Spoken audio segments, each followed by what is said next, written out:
AP budget లో కర్నూలు జిల్లాకు తీరని అన్యాయం జరిగిందని సిపిఐ రాష్ట్ర నాయకులు రామకృష్ణ అభిప్రాయపడ్డారు. కరువు ప్రాంతమైన కర్నూలు జిల్లాలో పెండింగ్ ఇరిగేషన్ ప్రాజెక్టులకు నిధులు పెంచేలా చర్యలు తీసుకోవాలని డిమాండ్ చేశారు. కర్ణాటక జల దోపిడీని 3 రాష్ట్రాల ప్రభుత్వాలు సమన్వయంతో పనిచేసి అడ్డుకోవాలని రామకృష్ణ సూచించారు. డిప్యూటీ సీఎం పవన్ కళ్యాణ్ పై మాజీ సీఎం వైఎస్ జగన్ చేసిన వ్యాఖ్యలు సముచితం కాదని, మర్యాద అన్నది ఇచ్చిపుచ్చుకుని ఇరుపక్షాలు ఉండే విధంగా ఉండాలన్నారు. అయితే రామకృష్ణతో మా కర్నూలు ప్రతినిధి Dharani Kishore face to face.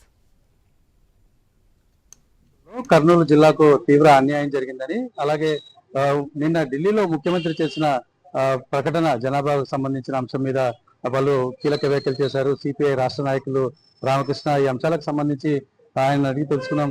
Sir చెప్పండి, అసలు ఈ యొక్క చంద్రబాబు వ్యాఖ్యలను కానీ రాష్ట్రంలో బడ్జెట్ కేటాయింపులు జిల్లాకు జరిగిన అన్యాయం మీద కానీ మీరు ఏమంటారు? మొత్తంగా ఇప్పుడు రాష్ట్రంలో ఉన్న పరిస్థితులను, జగన్ కామెంట్స్ ను ఎలా చూస్తున్నారు? వాళ్ళ రాష్ట్ర బడ్జెట్ విషయంలో ఒకవైపు బాహుబలి బడ్జెట్, భారీ బడ్జెట్ వాళ్ళు ఎంత చెప్పుకున్నప్పటికీ వ్యవసాయ రంగానికి తగిన ప్రాధాన్యత ఇవ్వలేదని మేము చెప్తా ఉన్నాం. అన్నిటికంటే ముఖ్యంగా ఇరిగేషన్ రంగానికి కనీసం 10% నిధులు కూడా కేటాయించలేకపోయారు. ఎందుకంటే 3,22,000 కోట్ల రూపాయల బడ్జెట్ పెట్టినప్పుడు అందులో 10% ఇచ్చినా కూడా దాదాపు 32,000 కోట్ల రూపాయలు ఇరిగేషన్ రంగానికి నిధులు కేటాయించారు. మీరు అసలు ఏమాత్రం సరే 5% కూడా చేయలేకపోయారు. ఒక్క అంద్రీనీవా ప్రాజెక్టు 3,000 కోట్ల రూపాయలు ఇవ్వడం మినహా మిగతా అన్ని ప్రాజెక్టులు కూడా పూర్తిగా అన్యాయం జరిగింది. అందులో ముఖ్యంగా రాయలసీమ ప్రాజెక్టులు, అందులోనూ అత్యంత వెనుకబడిన కరువు జిల్లా, వలసలు పోతున్న జిల్లా మన కర్నూలు జిల్లా విషయంలో గురు రాఘవేంద్ర ప్రాజెక్టు పోయినసారి 69 కోట్లు ఇస్తే ఈసారి దాంట్లో సగానికి సగం ఇచ్చారు మీరు. తర్వాత వేదవతి ప్రాజెక్టు గురించి చంద్రబాబు నాయుడు గారు చాలా ఒత్తి పలికి మాట్లాడాడు ఆ రోజుల్లో ప్రతిపక్షంలో ఉన్నప్పుడు. ఇవాళ మొత్తం వేదవతి ప్రాజెక్టు, ఎల్ఎల్సి అవి వాటన్నిటి ఆర్డిఎస్ మూడింటి కలిపి ఆయన ఇచ్చింది ఎంత 30 కోట్లు, అంటే ఒకదానికి 10 కోట్లు ఇచ్చాడు. కాబట్టి ఏమంటే ఇరిగేషన్ ప్రాజెక్టులకి బడ్జెట్ కేటాయింపుల విషయంలో పూర్తిగా అన్యాయం జరిగింది. వెనుకబడిన కరువు ప్రాంతాల్లో కూడా మీరు ప్రాధాన్యత ఇవ్వలేదు. దాన్ని పూర్తిగా తప్పుపడతా ఉన్నాం. దీనిపైన మళ్ళీ పునరాలోచన చేయాలని చెప్పి బడ్జెట్ లో నిధులు పెంచాలని చెప్పి కూడా మేము కోరుతాం. అయితే ఇక్కడ మనకు కర్ణాటక జలచౌర్యం జరుగుతుంది, ఇక్కడ కూడా తీవ్ర అన్యాయం జరుగుతుందని చెప్పి రైతులు ఆందోళన చెందుతున్న పరిస్థితి ఉంది. దీన్ని ఎలా చూస్తున్నారు? దీని మీద ప్రభుత్వాన్ని ఏం దిగింది? ప్రభుత్వం దీనిపైన దృష్టి సారించాలి. జలచౌర్యం విషయంలో పెద్ద ఇబ్బంది పడాల్సిన పని లేదు. ఎందుకంటే గతంలో మాదిరి ఈ రోజు కాకుండా కూడా కొద్దిగా సీజన్ పాలిటీషియన్స్ వారు కూడా దీన్ని ఆలోచించడానికి అవకాశం ఉంది. కాబట్టి ఇరిగేషన్ మంత్రుల స్థాయిలో చర్చలు జరగాలి.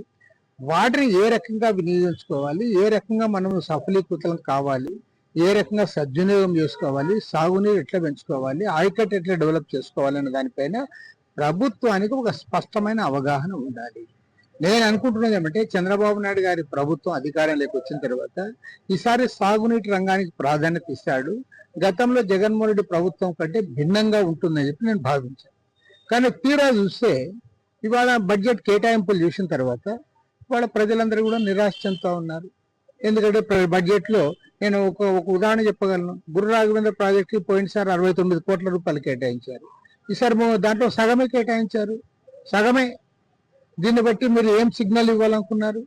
మీరు ఇరిగేషన్ రంగానికి ప్రాధాన్యత ఇస్తాడు చంద్రబాబు నాయుడు గారు, సీనియర్ అనుభవజ్ఞుడు కాబట్టి ఈయన పరిపాలనలో మార్పు ఉంటుందని ప్రజలు ఆశిస్తే మీరు ఆ రకంగా వ్యవహరించడంలా. కాబట్టి ఇప్పటికైనా సరే, ఎందుకంటే ఇంకా బడ్జెట్ సమావేశాలు జరుగుతూ ఉన్నాయి, చర్చలు జరుగుతూ ఉన్నాయి. బడ్జెట్ ఆమోదించేలోగా ఈ ఏదైతే ల్యాబ్స్ ఉందో ఆ ల్యాబ్స్ ను భర్తీ చేయాలని చెప్పి నేను కోరుతాను. ఇదే నిన్న ముఖ్యంగా ఒక జగన్మోహన్ రెడ్డి వైసీపీ నుంచి పవన్ కళ్యాణ్ మీద కానీ ప్రభుత్వం మీద కానీ తీవ్ర విమర్శలు చేశారు. పవన్ కళ్యాణ్ చేసిన వ్యాఖ్యలు ఎలా చూస్తారు? ఇంకా మామూలు ప్రతిపక్షాలు అన్నప్పుడు వ్యాఖ్యలు చేస్తూనే ఉంటారు.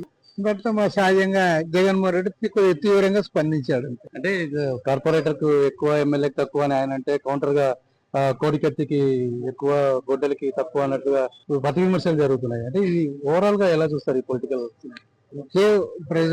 ఆయా పార్టీలు అప్పుడప్పుడు కొద్దిగా రెచ్చిపోయి మాట్లాడొచ్చు. అవునన్నా కాదన్నా ఇవాళ deputy chief minister Pawan Kalyan, ఆయనకి ఇచ్చే గౌరవం ఆయనకి ఇవ్వాల్సిందే. అదేవిధంగా జగన్మోహన్ రెడ్డి మొన్న ఎన్నికల్లో ఓడిపోయి ఉండొచ్చు, కానీ 5 ఏళ్ళు ఈ రాష్ట్రానికి ముఖ్యమంత్రిగా చేశాడు. ఇవాళ రాష్ట్రంలో ప్రతిపక్ష నాయకుడు అంటే జగన్మోహన్ రెడ్డి.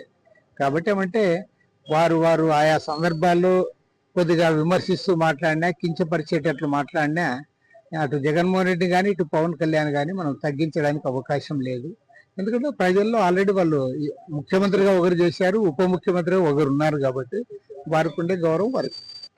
ఇది మొత్తంగా సిపిఐ రాష్ట్ర నాయకులు రామకృష్ణ చెప్తున్నది. దేశంలో జనాభా పెరగాలన్న అంశం చర్చనీయాంశమైనప్పటికీ కూడా మౌలిక వసతులు కల్పించకుండా జనాభా వృద్ధి చేసుకుంటే దేశానికి నష్టం జరుగుతుంది. అలాగే రాష్ట్రంలో బడ్జెట్ మీద కూడా ఆయన అసంతృప్తి వ్యక్తం చేసిన పరిస్థితి. కర్నూలు జిల్లాకు సంబంధించి ఇరిగేషన్ పూర్తి స్థాయిలో నిధులు తగ్గించారు. ఇది నెగిటివ్ సంకేతాన్ని ఇస్తుంది కాబట్టి పునరాలోచించుకోవాలని చెప్తున్నారు. అయితే ఇటు పవన్ కళ్యాణ్ జగన్ మధ్య జరిగినటువంటి కన్వర్జేషన్ కూడా పరిమితులకు లోబడి ఎవరిని కించపరచుకునే విధంగా రాజకీయ వ్యాఖ్యలు చేస్తే బాగుంటుంది తప్ప విపరీత ధోరణిలోకి వెళ్ళి కామెంట్స్ చేయడం, ఒకరినొకరు విమర్శించుకోవడం సరైన పద్ధతి కాదు అని రామకృష్ణ చెప్తున్నారు. కెమెరా పర్సన్ తో కలిసి ధరణి కిషోర్, ఐ న్యూస్, కర్నూలు.